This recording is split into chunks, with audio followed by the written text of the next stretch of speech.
Olá, boa noite a todos.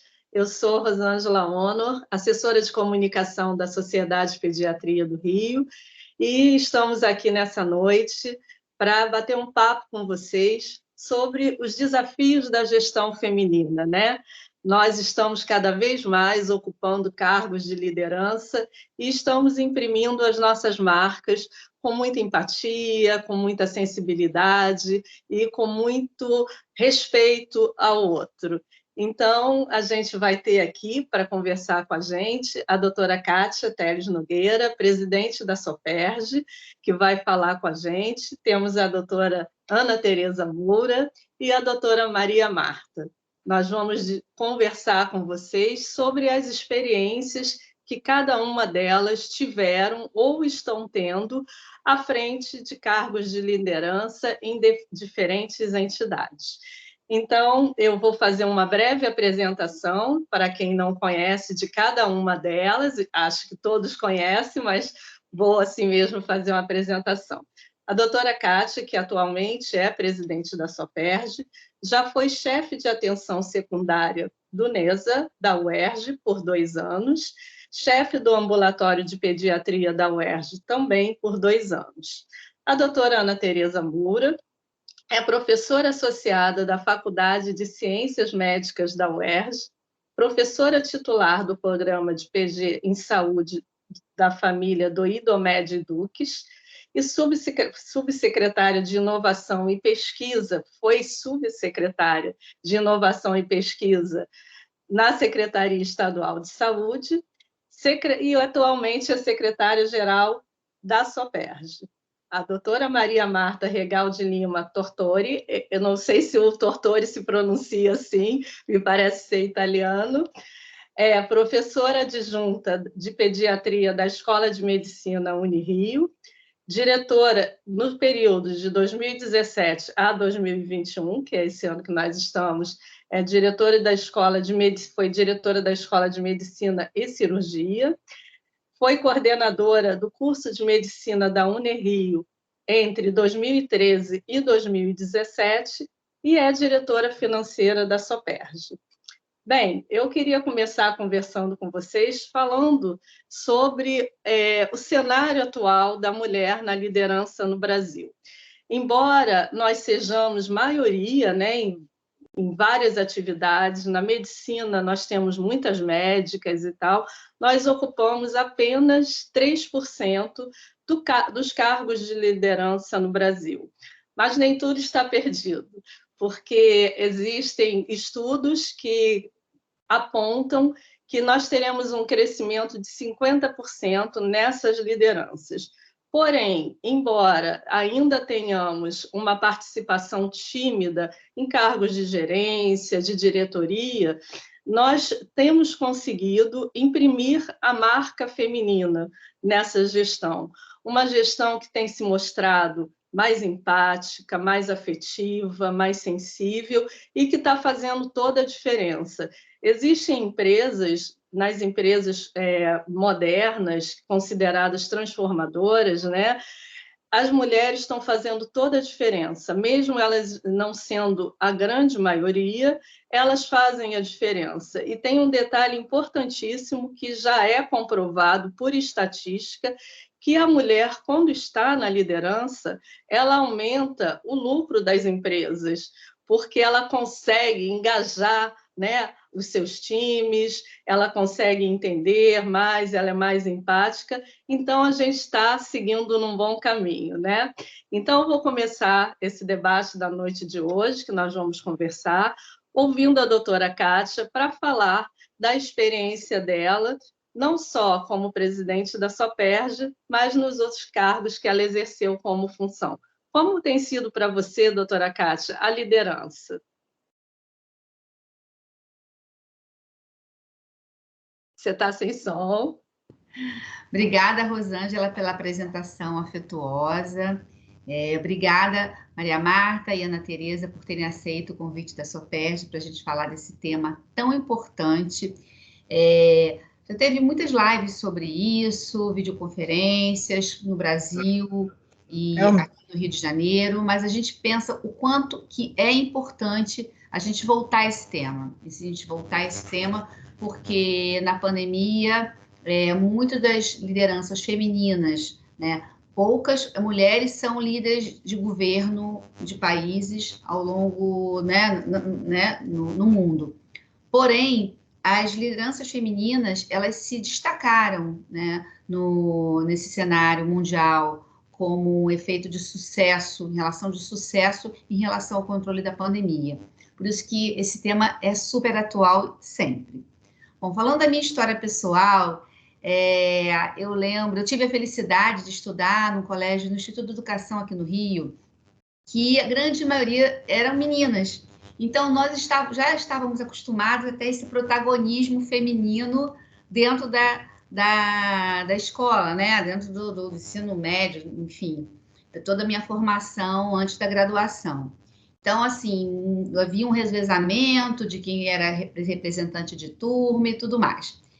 Ao chegar na faculdade de medicina, ainda com uma predominância masculina, mas ali já quase chegando nos 50%, mas a gente já observava, assim, a maioria dos professores, dos diretores, homens, sempre homens, gerindo o hospital, como reitores, como coordenadores de curso, muito poucas mulheres, né? Enfim, já estava aquela menininha lá de educação, já cheia de mulher, já estava com isso na cabeça. Ao entrar na residência, eu nunca me esqueço disso e eu volto nesse tema porque foi uma coisa que me marcou muito. Isso já há mais de 30 anos, eu ouço de uma staff, uma mulher, falando, nós passamos 12 mulheres para a residência de pediatria e ela diz, quando eu vejo 12 mulheres, eu vejo 12 úteros, porque mulheres podem engravidar e parar, interromper a residência por conta de uma maternidade e também por conta de ciclos menstruais. Então, isso me impactou muito. E a ponto de eu não querer exercer nenhum cargo de chefia de residência, né? Que é diferente do que o meu perfil, que sempre, embora tímida, gostasse de ter essa questão de ser realmente líder, né? Enfim. E as experiências que eu tive, tanto na chefia do NESA, que é o Núcleo de Estudos do Adolescente, da UERJ, quanto na chefia do ambulatório de pediatria, como foi uma coisa um pouco mais recente, eu tive realmente desafios, mas eu tive apoio, principalmente das minhas colegas mulheres. Eu tive um apoio e é um desafio, sim, mas estou muito feliz por representar a nossa classe. Agora eu vou deixar para as minhas amigas falarem um pouco. Tá bom. Voltaremos em breve com você, doutora Kátia. E você, doutora Ana Tereza, o que você pode trazer para a gente da sua experiência como gestora, como líder? Oi, boa noite. Obrigado pelo convite. É um prazer estar aqui com vocês, queridas. Diego, obrigado também pelo suporte. Bom, hoje a gente está. É difícil não falar de Olimpíada, né? E é difícil nesse momento também não falar dos desafios que as nossas atletas vivenciaram para estar nesse lugar de liderança no esporte. Eu acho que o esporte, a gente pode fazer várias analogias do que a gente vivenciou nas nossas caminhadas, né, como líderes e gestoras, sei lá como é que chama isso, mais gestoras do que líderes, talvez. Mas, assim, a gente ouvindo, né, nossas atletas, medalhas de prata e bronze de hoje, a gente fica pensando a dificuldade que é para a mulher chegar em certos lugares, né? A gente não parte do mesmo lugar. A gente tem uma posição social que é diferente, né? Existe um predomínio masculino, né, heterossexual e branco na nossa sociedade. É claro que a gente está aqui falando de um lugar não, né? Ninguém aqui veio de uma classe assim, tão, talvez com tantas dificuldades econômicas como algumas das nossas atletas né, nos mostraram, mas de alguma forma a predominância, né, assim, o poder é masculino na nossa sociedade ainda.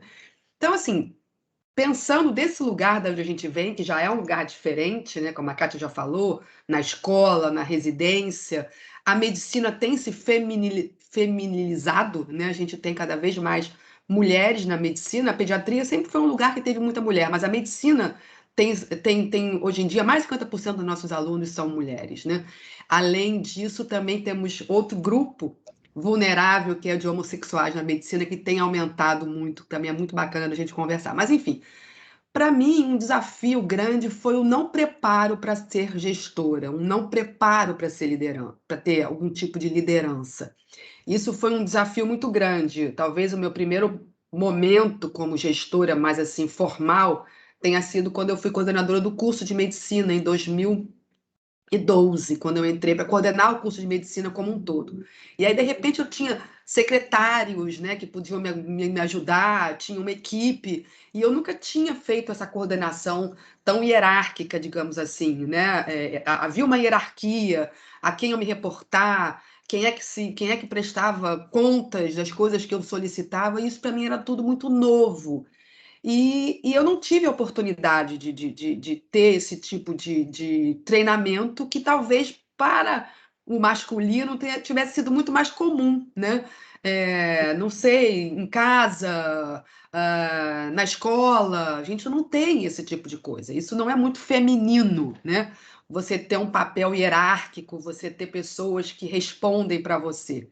Então, talvez assim, numa primeira abordagem, um grande desafio para mim foi a minha falta de preparo, né? E aí, o que eu fiz? Eu fui me capacitar para isso, porque eu achei que eu não podia ficar naquilo que a gente imagina que seja, né? No senso comum do que é uma gestão feminina ou não. Assim, eu pensei primeiro o que é ser gestora. Mas, com certeza, a falta de preparo que eu tive foi um grande desafio inicialmente, lá em 2012. E a senhora, doutora Maria Marta, qual foi o seu desafio maior? Então, boa noite. Obrigada aqui, Kátia, também pela construção. Também já vi entre os convidados uma importante pessoa, autora já de um livro que trata sobre isso. Obrigada, Fabiana, por estar presente aqui conosco também. Em relação a como eu vejo, primeiro que vejo promissora, vejo crescente, e aí recortando a medicina, como a própria Ana já colocou, os percentuais femininos, não tem saída. Quem um dia falar não quero a chefia feminina, é melhor ficar calado, porque a medicina vem realmente com esse predomínio. Desafios maiores que eu tive, de fato, foi ser médica, me preparar para cuidar, me preparar para tratar, e de repente estar numa mesma situação que a Ana Tereza colocou, coordenadora de curso a partir de 2013 na Unirio, e não saber mexer administrativamente ou gerencialmente com absolutamente nada, sendo que as pessoas esperavam da gente exatamente aquela voz suprema. E aí, nesse desafio, eu tentei, um pouco diferente da Ana, eu tentei começar a trabalhar com os que estavam junto comigo, meio tentando aprender com eles e pedindo explicação, compartilhando.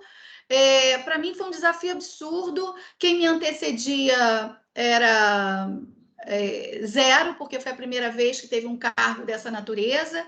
Eu tinha um currículo novo para implantar. Para mim, só havia uma forma de vencer aquele desafio: era compartilhando tarefas. Então, se eu tinha que falar com o técnico administrativo, ele era o meu igual, não tinha outra forma. E se esperassem de mim algo como autoridade, ela vinha, mas de uma maneira muito fragmentada, porque de fato eu não me sentia naquela situação, naquele lugar com tanta liberdade, vamos falar assim.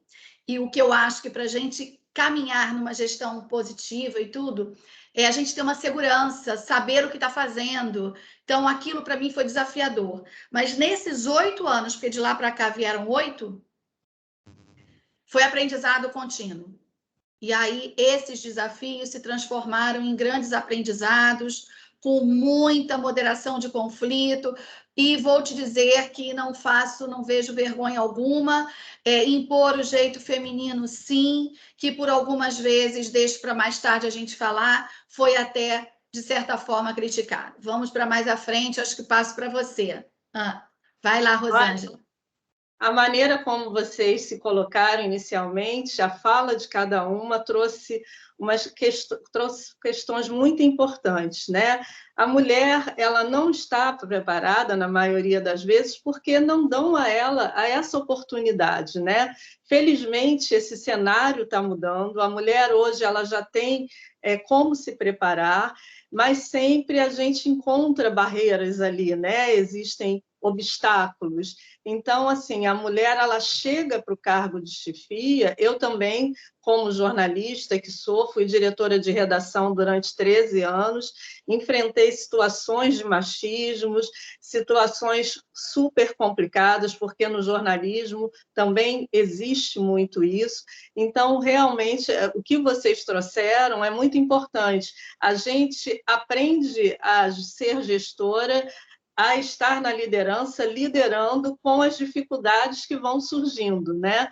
Então, isso é muito interessante. A doutora Maria Marta mencionou aqui, como nossa convidada aqui, participando da live também, nos ouvindo, a Fabiana de Luna, que é autora, junto com a Patrícia Dalpra, do livro O Código da Liderança Feminina, que não é um livro que fale só da liderança feminina, não é sobre a liderança feminina, mas mostra que algumas habilidades, alguns atributos do arquétipo feminino que antes, né, eram desvalorizados, eles estão em alta, porque hoje já se percebeu que para se ter uma gestão de sucesso, uma gestão moderna e transformadora, é preciso alguma dessas habilidades. Então, eu queria voltar para a doutora Kátia e perguntar para ela, na opinião dela, o que é necessário.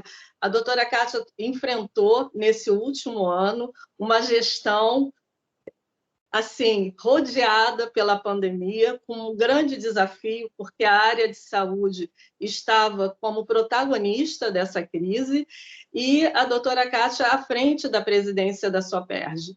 Então, eu gostaria de perguntar para ela assim, o que é necessário fazer, pela sua experiência, para que uma gestão feminina seja bem-sucedida diante dos inúmeros desafios e obstáculos que se apresentam. Ótima abordagem, Rosângela. E obrigada aí, Fabiana, por estar presente. Eu tenho o seu livro aqui, eu baixei seu livro. Eu quero depois autógrafo de você e da Patrícia, porque é um livro maravilhoso e dá realmente um suporte e de muita sensibilidade, né, sobre a liderança e sobre a gestão feminina. Bom, assim, a pandemia nos pegou de surpresa, né? Eu acho que pegou a todos, né? Essa mudança, assim, e de que aquele velho normal não vai ter mais, é agora para diante. E uma coisa que eu acho importante, né? Que foi importante para mim conduzir a SOPERJ nesse momento tão delicado, foi a questão de realmente ter a cabeça aberta para o novo. Eu acho que brincam sempre quando querem falar das mulheres, acham que nós somos multitarefas, que a gente está fazendo uma coisa, está fazendo uma coisa e fazendo outra, mas estar com a cabeça aberta para ouvir, para o que tem que fazer agora? É online? Vamos passar por online. Não sei mexer no online, vamos aprender. Então, eu capacitei os nossos secretários, nós conversamos, fizemos um apoio muito grande da nossa diretoria. Então, eu acho que assim, o que tem de feminino nos ajudou, pode ter nos ajudado, essa questão realmente de se mostrar vulnerável, olha, não sei fazer isso, quero aprender, quero me aprender, quero me capacitar, vamos lá, tem que ser dessa forma, vamos fazer. E ouvir bastante, porque quando começaram as lives na SOPERJ, eu aprendi com a garotada, com os pediatras jovens, né? Com os pediatras jovens que já rapidamente se inscreveram nas plataformas de videoconferência. e começaram a nos procurar, não, vamos fazer, vamos fazer. Então, assim, eu acho que uma coisa que ajudou muito é isso, o líder tem que estar, tanto em feminino ou masculino, mas acho que a nossa feminilidade ajuda nisso, é a questão de saber ouvir, ter uma boa comunicação com seus pares, porque é difícil mudar, né? É difícil dizer, olha só, a aula que você dava colocando um pendrive, não é assim. Você tem que testar a sua plataforma antes. Você tem que mandar a aula antes. Então, assim, e existem, assim, certos entraves mesmo, alguma dificuldade mesmo para o novo, né? E eu acho que nós, mulheres, nós temos, assim, essa facilidade para quebrar alguns paradigmas realmente e de ter coragem e enfrentar. Doutora Ana Tereza, o que você acha que é necessário para uma gestão bem-sucedida? Acho que as meninas já falaram algumas coisas muito importantes, né? Conhecimento do que a gente está fazendo, né? Ter um cuidado também de se auto-perceber, né? De se autoconhecer e saber um pouco qual é a sua pegada, né? Assim, falando de um jeito carioca, né? Assim, qual é o seu jeito e não tentar mudar esse jeito. Eu acho que você ser inteira, né? Eu acho que você estar inteira, talvez isso seja uma característica mais feminina, talvez, não sei, estou pensando aqui alto. Mas acho que isso pode fazer diferença, né? Você conhecer o que você está fazendo, se autoconhecer, se mostrar de forma inteira e contar muito com essa rede de apoio. Eu acho que quando eu estava lá, né, na primeira cargo de gestão, a minha diretora era uma mulher bem mais velha, uma pessoa espetacular, a professora Albanita, e a gente tinha um desafio enorme, que era mudar o currículo, e ela me deu muito apoio. Então, eu me senti muito acolhida por ela. E tentei fazer o mesmo, né? Então, assim, eu me mostrava muito, né? Se eu estava preocupada, nervosa, o pessoal que estava do meu lado percebia que eu estava preocupada e nervosa. E aí passava o dia e vinha o dia seguinte, e hoje a gente estava melhor, e o grupo ia se apoiando e ia crescendo também, né? Começou com uma, duas, três pessoas, daqui a pouco estava com 30 pessoas e alunos envolvidos, enfim. Kátia lembra bem desse movimento. Foi um movimento que a gente foi fazendo. Então, assim, acho que construir essa rede de apoio, acho que é fundamental, né? E acho que, então, seria... Mas estar muito inteira nessa rede de apoio, assim, só para de forma bastante lúdica, aconteceu uma situação, né, nessa época de gestão, duas situações muito importantes na minha vida. Uma foi uma separação, outra foi o óbito da minha mãe. E eu, por momento nenhum, assim, as pessoas que estavam próximas de mim sabiam do sofrimento que foi a doença. Sabe assim, não tinha muita cara e boca, né? Tinha muita entrega, muita entrega. E essa entrega só era possível porque a gente se sentia apoiada e tinha ali uma rede de colaboradores. É claro que a gente levou aí algumas pernadas, né? Algumas puxões de tapete, mas eu acho que faz parte e a gente vai aprendendo e se escuda um pouco para a próxima, mas não perde, né? Essa maneira mais inteira de se mostrar. Você trouxe uma questão que eu acho muito importante, que é essa questão que a mulher não tem medo de se cercar dessa rede de apoio, né? Porque essa rede de apoio ela é essencial numa gestão moderna, né? Porque você hoje exerce, para exercer um cargo de gestão, já ficou provado que você não faz isso sozinho, você precisa de ter todo um apoio. Então, eu queria ouvir a doutora Maria Marta sobre isso também. Para você também foi importante essa rede de apoio? Total. Rosângela, eu não tinha mencionado, porque realmente não iria para esse caminho, mas um grande desafio aconteceu comigo nesse último cargo de gestão. Eu tive 1 ano e meio, meu pai internado, e ao final de 1 ano e meio ele faleceu. Por diversas vezes, me era perguntado assim, mas você não vai se afastar, não vai tirar uma licença? E eu vi naquilo um desafio fenomenal. E a rede de apoio nunca me faltou. Eu tinha uma garra, que eu não sei de onde eu tirava, que era de me manter à frente da direção da escola de medicina, não deixar, como meu pai falava, a peteca cair, é um termo antigo, né? Manter aquela força, mas eu percebia que essa era a minha impressão, que se eu saísse, muita coisa que eu estava construindo ia se desmoronar e era muito caro para mim aquilo. Então, a rede de apoio que eu tive foi dos professores, do corpo docente, do corpo discente, dos administrativos e da minha família. Então, a rede de apoio não pode faltar para você em qualquer cargo de gerência. A outra era uma frase que ele mesmo falava, não tem nada que te dê mais, aí ele não usava essa palavra, mas eu vou puxar, não há nada que te dê mais empoderamento do que você acordar de manhã feliz com o que você quer fazer. Então, acho que isso a gente também impõe um pouco de artifício ou de subsídio fundamental para o sucesso, para essa gerência ou para o cargo que você for exercer. A confiança, o saber, o conhecimento, o estudar. Agora, a pandemia foi reinvenção.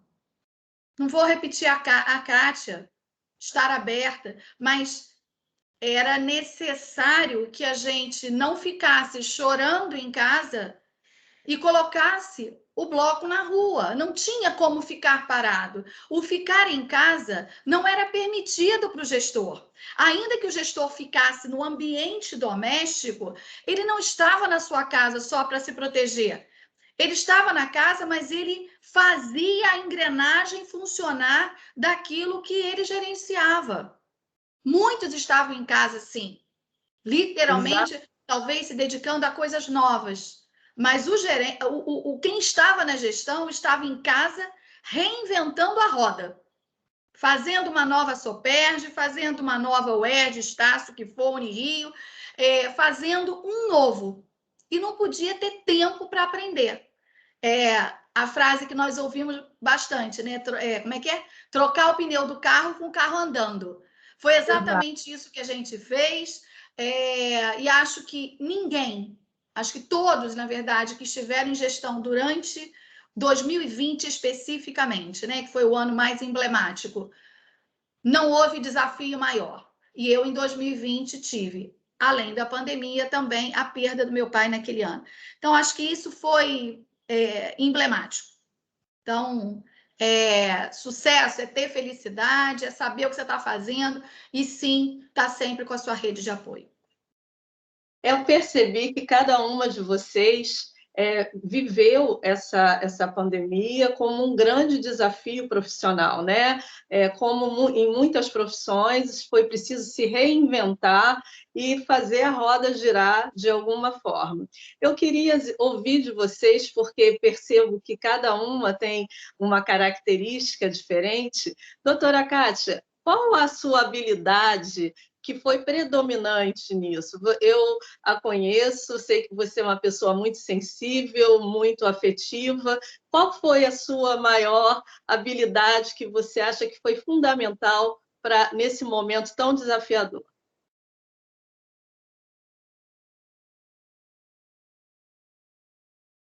Está sem som. Está no mudo, Kátia. Desculpa. A comunicação, e quando eu digo comunicação é diálogo, né? Ouvir e saber e falar, e impor não, né? Passar as suas ideias. Porque, como eu falei, existia assim uma dificuldade grande por parte, né, dos colegas da sociedade de enfrentar realmente o novo. E então eu acho que assim a minha maior habilidade foi realmente conversar, ouvir o ponto de vista do outro, trabalhar também em equipe, isso é muito importante, ouvir o que cada um tem a contribuir com aquele momento que era de crise. E eu vou dizer aqui uma coisa importante, que assim, as minhas duas gestões anteriores, tanto como chefe lá do NESA, quanto do ambulatório de pediatria, foi no serviço público.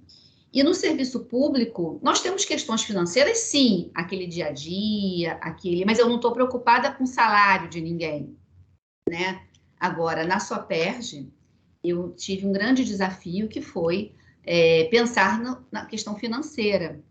Então, eu já me descobri também uma pessoa que entende de economia e que fui atrás também. Então, assim, eu tive um lado empreendedorismo, pode ser. Eu acho que eu tive essa questão também de passar ativamente para esse cuidado das questões financeiras, tomar pé das questões financeiras, porque o Brasil e o mundo viveu uma crise financeira muito grande.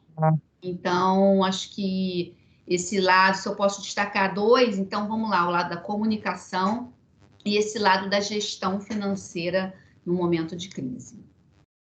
E para você, doutora Ana Tereza, como é que você passou por essa crise? Quais foram as habilidades que você falou assim, opa, está na hora de pegar isso, me agarrar a isso?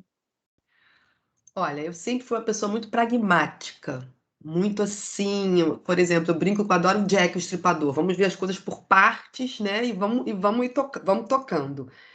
E na pandemia, né, eu também, ano passado, tive a oportunidade de ir para o corporativo de uma rede privada de educação, que é a Estácio, onde eu trabalho há mais de 20 anos, mas eu era docente e agora eu tenho um cargo de gestão. E foi justamente na época da pandemia, né? Eu entrei em março, e a pandemia começou em março do ano passado, então foi muito maluco. Então, assim, o que que aconteceu? Foi a necessidade de ter uma visão do todo, e que é o que a gestão precisa, né? É claro que eu já vinha exercitando isso antes, mas na pandemia acho que isso ficou muito fundamental, né? Para a gente poder, porque você não podia olhar só aquela partezinha, né? Porque aquilo tinha desdobramentos, desdobramentos, desdobramentos, desdobramentos, desdobramentos. Então, assim, exercitar essa visão do todo foi muito importante, foi muito legal, e acho que hoje em dia consigo melhor, né? Apesar de ver as coisas por parte, como o Jack, eu acho que a visão do todo é fundamental, né? Claro que não sou eu que acho, isso está escrito, né? E também a exercitar muito a mudança de visão daquele problema, né? Você começa de manhã com uma visão, aí você vai tendo uma reunião, outra reunião, outra reunião, outra reunião, e vai conversando com outro setor e uma outra visão, seja do aluno, seja do gestor, seja do administrativo, e você às vezes acaba com uma solução diferente daquela que você tinha pensado quando você acordou, digamos assim.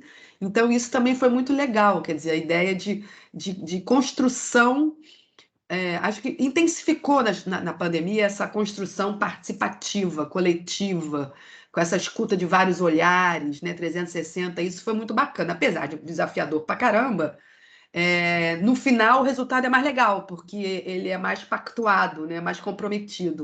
Então, isso foi bem bacana, assim, ter exercitado visto isso dentro, né, da gestora que eu estava me construindo e continuo tentando me construir, né?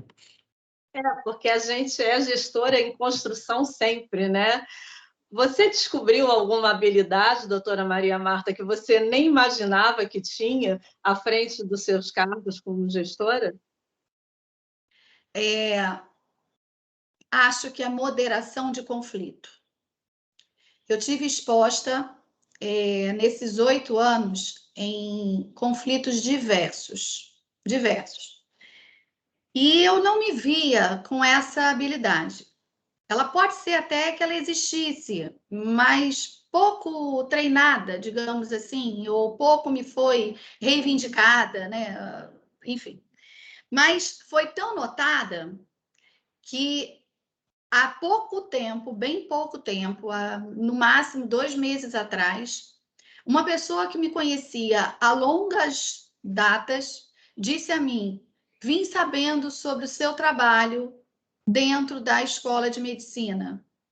E sabe o que mais me encantou?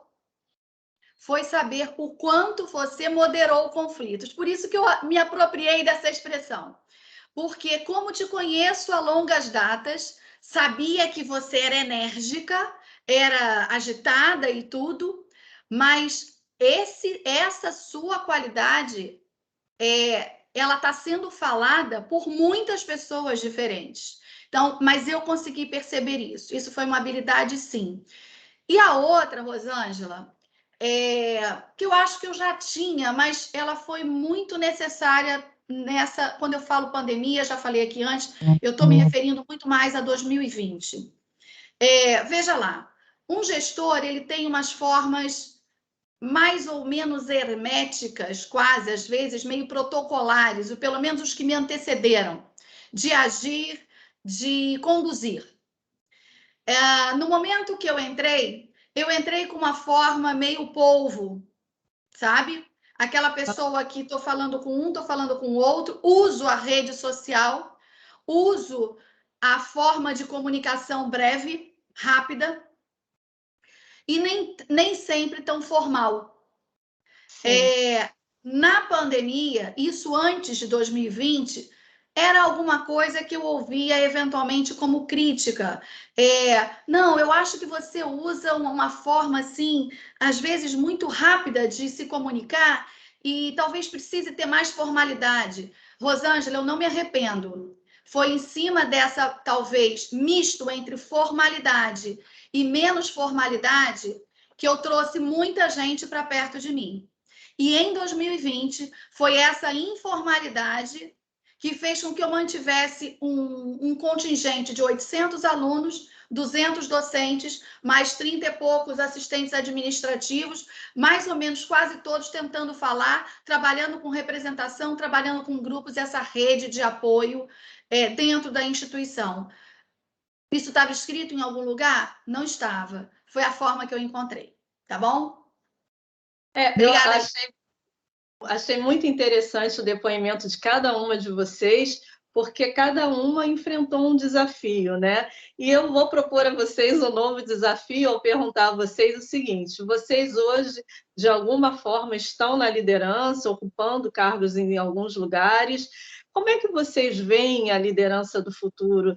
Principalmente a liderança feminina, né? Porque a gente está abrindo espaços, a gente está deixando a nossa marca. Como é que cada uma de vocês vê a liderança do futuro e o que você, principalmente a liderança feminina, e o que vocês deixariam como marca de cada uma? Doutora Kátia.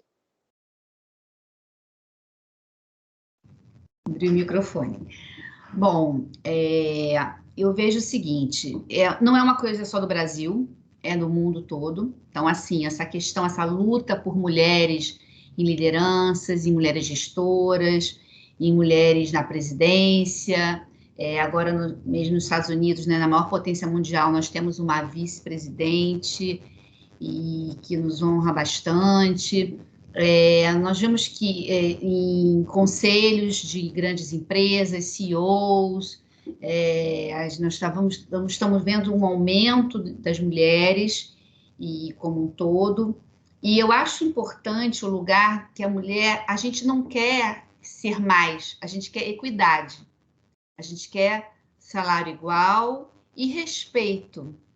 Porque um dos desafios é mostrar que uma mulher pode chegar bonita, cheirosa, maquiada, bem arrumada, ou não, e isso não compromete nada o trabalho dela, não compromete nada a dedicação, porque uma mulher pode ter leveza, pode ter flexibilidade, pode usar da intuição no seu dia a dia, mas ela está comprometida ali 100%. Isso não quer dizer que é mais ou menos. Então, a mulher quer ter essa liberdade, né? Acho que no futuro eu penso numa mulher mais com maior liberdade, mas eu só temo essa questão assim, a gente não quer brigar com os homens, a gente quer espaço igual, a gente quer olhar de igual para igual, sim. Brincando aqui, né? Não sei nem o salário do William Bonner da Renata Vasconcelos, mas tudo bem.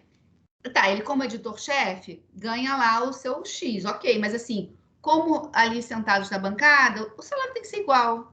Eu penso assim, tá? Eu estou dando um exemplo assim de... Então, assim, o que eu vejo no futuro é isso, essa equidade salarial, esse respeito e em relação às posturas mesmo. E, assim, eu vejo também que esse lado intuitivo nosso, né, de colocar nossa marca e da flexibilização também de pensamentos, isso tem que ser reforçado, sim, e acho que tem tudo para todo mundo ficar feliz com E isso. você, doutora Ana Tereza, que é uma pessoa mais pragmática, como já se colocou, o que você acha que é importante para que a mulher deixe a sua marca e o que você gostaria de levar para a sua gestão e como você vê a gestão feminina e a liderança de uma maneira geral no futuro? Olha, eu acho assim que a gente ainda tem um caminho muito grande a percorrer. Eu acho que o que a gente quer, isso que a Kátia falou, né, é ter respeito, é não ter que se preocupar com assédio, é não ter que se preocupar com faltas de políticas favoráveis à família, porque parece que a política favorável à família é uma coisa feminina e não masculina, mas ela impacta muito mais na vida da mulher do que na vida do homem, né? Então, isso é um absurdo, né? Então a gente não quer se preocupar com disparidade salarial, mas a gente está muito longe disso ainda, né? Então a gente tem, eu não sei, a minha filha achava que tem que era uma palavra só, tem que, mãe, eu não sei se a gente tem que fazer alguma coisa, mas assim, acho que ainda é necessário uma certa luta, sabe? Uma certa reivindicação. E o que eu queria mesmo é que essa reivindicação não soasse como uma coisa chata, histérica, boba, mas uma coisa verdadeira, né? Que as pessoas vissem que os números estão claros, né? Que a violência contra a mulher aumentou no Covid, não aumentou a violência contra o homem, aumentou a violência contra a mulher dentro de casa. Então são coisas assim que, querendo ou não, não dá para não ver, né? Então a gente, para não ter assédio, para ser respeitada, para ter políticas equânimes, a gente vai precisar reivindicar. Então, talvez o que eu gostaria é que a gente pudesse exercitar essa reivindicação de forma menos, assim, mais tranquila na sociedade, ter uma voz mais tranquila, sabe? Porque se uma mulher reivindica, né? Você vê que tem certas figuras femininas que são criticadas, assediadas na mídia, perseguidas mesmo, porque tomam certas posições que um homem não se tomar, não acontece a mesma coisa com ele, né? Então, de que forma que a gente pode melhorar, suavizar isso, né? Ter uma escuta social melhor, né? A gente tem uma sociedade muito machista, muito homofóbica, muito sexista. Isso impacta na nossa vida, né? Como a Kátia falou, várias vezes a gente chega para trabalhar e a pessoa fala da nossa roupa. Eu não quero saber de ninguém falando da minha roupa, sabe? Eu não falo nada, mas a minha vontade, as meninas já conhecem a piada. Eu falo, você elogiou a sua esposa antes de sair de casa? Você está me elogiando, se você não me elogiou. Quem é você, sabe assim? Então, isso é uma coisa, uma ponta no oceano, tá, gente? Isso aí é uma coisa mínima, né? Mas reflete, puxa aí uma ponta de um iceberg que puxa uma série de questões de assédio, sabe? De um lugar ruim, de violência mesmo, de violência contra a mulher. Existe feminicídio, né? Não é à toa que existe um termo chamado feminicídio, enfim. Então, assim, eu acho que a gente tem um caminho muito longo ainda, no Brasil, principalmente, né? Para que a gente possa realmente exercer uma liderança feminina mais suave e mais verdadeira. Olha, doutora Ana Tereza, você tocou em temas que são fundamentais, né? A gente enfrenta muito sexismo, a gente enfrenta diversos preconceitos. O que você acha disso, doutora Maria Marta? Como é que a gente pode vencer esses preconceitos, esse sexismo, de uma maneira que não seja agressiva, porque o homem ele sempre impôs a liderança dele pela força. E nós queremos mostrar que nós podemos ser gestoras e líderes com afeto, né? O que você acha disso? Rosângela, todas nós três vivemos a situação do perfume ou de chegar de um jeito ou de outro. Isso é uma coisa que as três comentam entre si. Eu não quero chegar empurrando o pé na porta. Eu acho que esse não é o caminho. Sou favorável a algo como um trabalho de formiguinha. Eu quero propagar a empatia. Eu acho que isso nós temos. E essa propagação da empatia vai no sentido de que, se eu estou sendo gentil ou estou fazendo uma escuta atenta para alguém que me procura no meu cargo de gestão, eu não posso ser chamada de mãezinha, ou se eu estou fazendo assim porque sou mulherzinha. Com certeza. Então, essa é uma das minhas formas de retrucar, que eu já fui chamada várias vezes. Então, ou porque sou pediatra, né? Ainda tem isso, né? Mas aqui no caso as três são. Mas no mundo não pediátrico, né? Então, eu acredito no trabalho de formiguinha, a propagação da empatia, da sensibilidade, lentamente, mas é lentamente mesmo.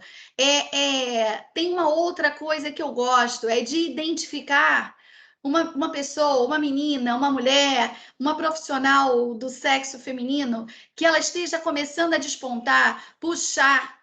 Para quê? Para que ela venha a ser encorajada a uma liderança ou uma gestão. Então, é como se eu estivesse tentando fazer escolinha, sabe? Sim. Acho que esse também é um caminho, que é um caminho simpático. Infelizmente, essa é a minha maneira de pensar. Não chegarei batendo, empurrando a porta, metendo o pé na porta, vai ser assim. Nós temos... É inevitável, não tem volta. Estamos aí com Angela Merkel, sei lá há quanto tempo já.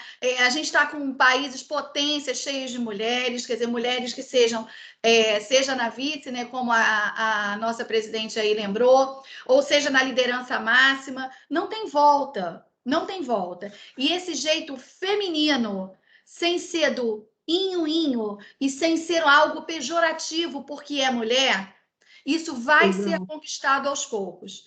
E eu tenho que puxar a sardinha para o nosso lado, em sendo educador, e eu sempre faço essa comparação, e provavelmente vou acabar falando isso amanhã num outro discurso de formatura.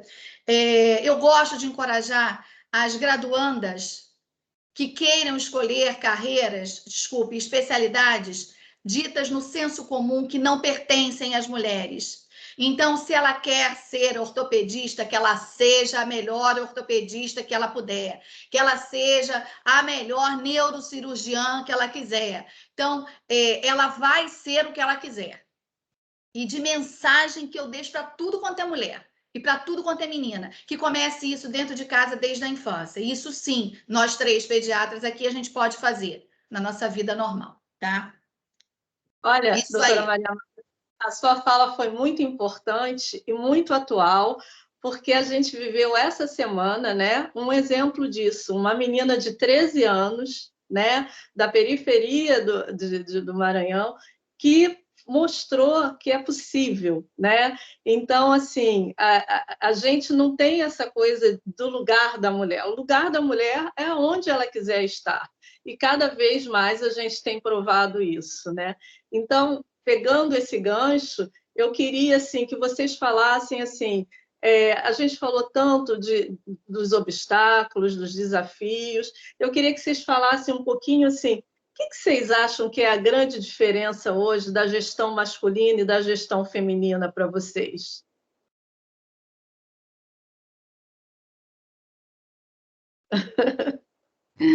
Pronto. A diferença, você está dizendo, para melhor? A gente tem falado tanto aqui na nossa conversa sobre empatia, sobre o lugar de escuta. Vocês acham que a liderança masculina ainda carece disso? Ou o homem já está abrindo o olhar para isso, né? Os gestores já estão abrindo o olhar para isso? De que maneira a gente pode intervir e ser positiva e contribuir para isso? Olha, os gestores comprometidos com a atualidade, eles já estão abrindo, eu acho sim, eu tenho uma visão assim positiva, acho que a gente ainda tem, concordo com a Ana, temos muitos caminhos, léguas a percorrer, mas existe, a gente está numa economia de mercado. E o mercado já sacou que tem que ter mulher, tem que ter, entendeu? Então, assim, agora eles estão, eu sinto assim, às vezes um pouco pisando em ovos, os homens ainda um pouco não sabendo como lidar, né? Então, eu volto a dizer, a gente não está aqui para meter o pé na porta, como a Maria Marta falou. A gente não está aqui para se fazer de vítima. A gente quer chegar né, igual, de igual para igual, com salário igual, e mostrando nossa competência. Eu acho que, assim, voltando à formação daqui que a Ana falou, nós estamos nos capacitando. Durante muito tempo, a gente não foi dado esse espaço para a gente. Agora que a gente está tendo esse espaço, a gente está se capacitando e a gente pode trabalhar junto, sim. E eu vejo de uma forma muito positiva. Eu acho que essa troca é muito bom, é muito saudável, né? O yin e o yang. Ali a gente precisa deles, eles precisam da gente e vamos que vamos. E você, doutora Maria Tereza, você acha que essa visão mais humanizada da gestão feminina, ela pode fazer com que o homem comece a abrir o olhar para isso também e atue de maneira mais humanizada?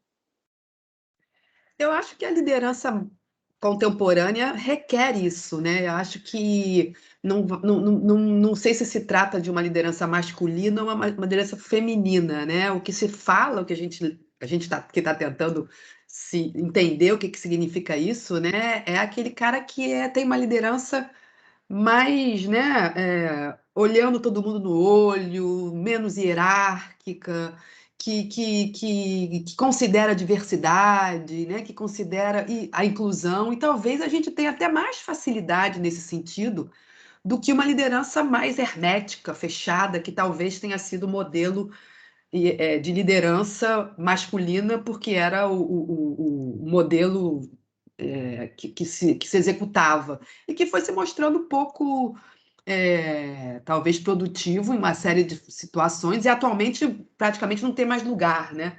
Então, talvez a gente até tenha uma certa oportunidade de explorar mais essas características ditas, super entre aspas, mais femininas, do que o homem. Então, acho que é mais a liderança contemporânea, né, diversa e de inclusão. Acho que é mais por aí.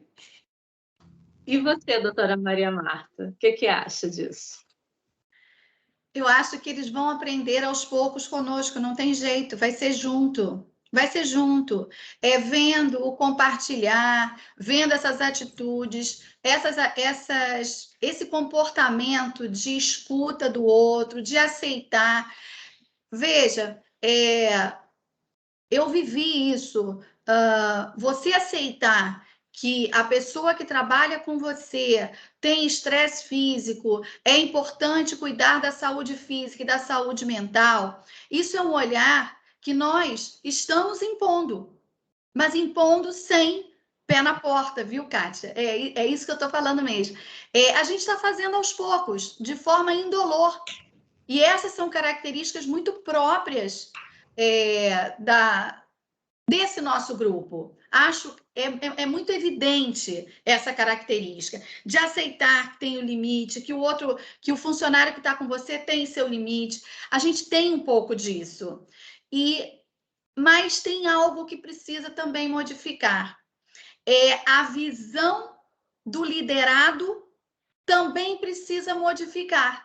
Veja, a gente coloca um monte de mulheres, as mulheres estão chegando, é natural, isso vai acontecer. Mas quem a vida inteira foi liderado ou foi gerenciado por homens, também precisa aceitar que aquela gestora ou aquele gestor novo que chegou ali não muda a sua capacidade. Porque isso é algo que a gente traz na formação familiar, pela sociedade, por conta de toda essa tradição histórica de uma sociedade vivida, centralizada na figura do homem. Então, até quem está sendo gerenciado, às vezes estranha. Será que vai ser tão bom quanto? Será que não seria melhor se fosse um homem? Quantas mulheres votam em homens? Quantas mulheres votam em mulheres? Quando isso acontece. Entende? Então, acho que isso vai ser um aprendizado lento. E eu sou sempre favorável de que a gente empreste o conhecimento da empatia. E para eles. Antes de você fazer a nova pergunta, Rosângela, eu vou dizer aqui, reforçando a fala da Maria Marta, é o seguinte, das dificuldades, das 3 chefias que eu tive, assim, eu tive mais dificuldade com as mulheres do que com os homens. E isso é uma coisa, assim, muito difícil e que me entristeceu muito.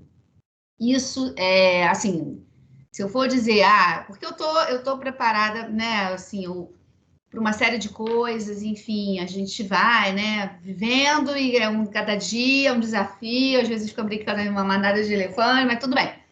Mas o que mais me incomodou, se você for colocar lá sabe, o que me incomodou foi quando uma mulher ou puxou meu tapete ou achou que eu não seria capaz. E isso eu vivi no NESA, vivi no ambulatório de pediatria e vivi na SOPERJ, vivi. Então, assim, quando uma outra mulher duvida da minha capacidade. E, assim, é uma coisa que a gente... É uma coisa, sei lá, é uma coisa estrutural, acho que é uma coisa que realmente isso tem que realmente modificar, acho que nós temos que acreditar, a gente pode, nós somos o máximo. Nós temos que acreditar mais em nós, né? Porque essa Sim. questão que vocês trouxeram agora, achei muito importante. E assim, a gente está caminhando para o finalzinho da nossa live, fico até com pena, porque assim, está tão interessante, está tão bacana. E é isso, né? Eu também passei por uma situação dessa como gestora, e acho que é isso. As pessoas, assim, as mulheres também precisam entender que elas podem ocupar esse lugar e que não vejam uma outra mulher como uma ameaça, né? Como uma adversária, e sim como uma companheira, como uma colaboradora. Como eu falei, a gente está indo já para a parte final, e eu queria que cada uma deixasse assim, começando pela doutora Kátia, uma mensagem. Vocês estão falando para várias pediatras, para quem está nos assistindo. Que mensagem você deixaria, doutora Kátia, a partir da sua experiência, para uma médica que esteja sonhando em exercer o cargo de chefia, em ser uma gestora? Olha, a minha mensagem é assim: cultive a sua autoestima, se cerque de pessoas que te tragam boas energias, que te coloquem para cima, que vejam você e não tá vendo lá um estereótipo, que tá vendo você, que você se recarregue, se energize. Assim, no momento que eu vi lá eu recém-formada, mudando de universidade, e ouço uma frase da boca de uma mulher, que ela vê útero quando ela vê mulheres, e a coisa mais linda do mundo que eu tenho na vida são as minhas filhas, o meu útero que me deu, são as minhas 2 filhas, entendeu? Então, assim, não se abatam com essas frases. Vá em frente, siga o seu sonho. Vejo lá, hoje a nossa querida Rebeca foi lá, e a Maíra lá a Maíra já conseguiu as 3 medalhas, a Rebeca foi lá com toda a trajetória e continuou, e hoje ganhou prata. Primeira negra, primeira mulher a ganhar, brasileira, né, a ganhar uma medalha olímpica em ginástica artística. Então, assim, não desistam dos seus sonhos, e as adversidades, você respira fundo, se energiza, busca lá a sua rede de apoio e segue em frente. E obrigada, Rosângela, por essa condução tão carinhosa, afetuosa, e parabéns aí também pelo seu trabalho. Muito obrigada, doutora Kátia. E você, doutora Ana Tereza? Eu acho que a gente manter a feminilidade, né, nesse mundo masculino, né? Não ter medo de ter fases, né? Como dizem as mulheres, têm fases, né? Maravilha, a gente tem fases como a lua, né? Então, assim, se permitir, né? E pedir ajuda e se apoiar, né? Acho que o que a Kátia falou, não esquecer dos sonhos, não ser inteira, né? Estar sempre presente no que quer e seguir em frente que vai dar certo. E o aprendizado é longa a caminhada, não vai dar certo rápido, né? Também tem isso, né? Calma, as coisas vão acontecer.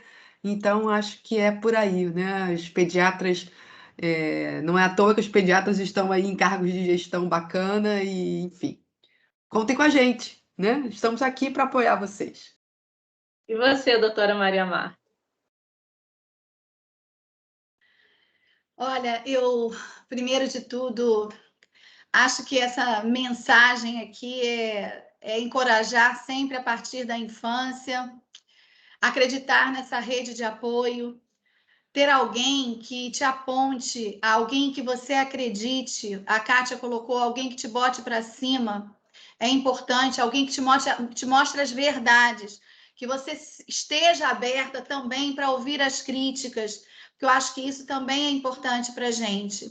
E se chegar uma mulher do nosso lado, almejando algo dessa natureza, tentar sempre encorajar.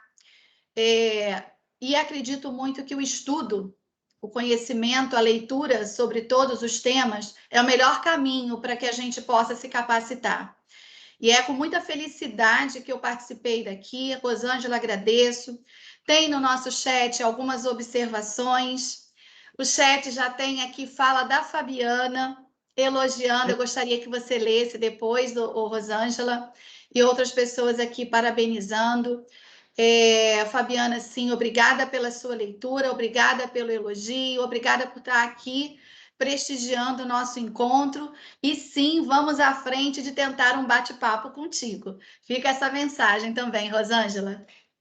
Certo. Eu queria agradecer, primeiramente, a doutora Kátia por ter confiado em mim para fazer esse debate como moderadora. Eu amei, vocês foram demais, é muito bom estar à frente de 3 médicas tão competentes, tão afetuosas, e tão com um olhar assim muito especial para o que está acontecendo.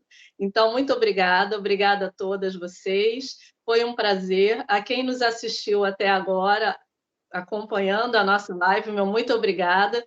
Fabiana, vamos trazer você aqui e a Patrícia para falarem sobre liderança feminina. E muito obrigada e boa noite. E que a gente siga em frente, sendo sempre muito bem representada, respeitada, e que os homens nos vejam de outra maneira e que nós também passemos a nos ver de outra maneira. Muito obrigada, boa noite. Foi um prazer muito grande. Obrigada.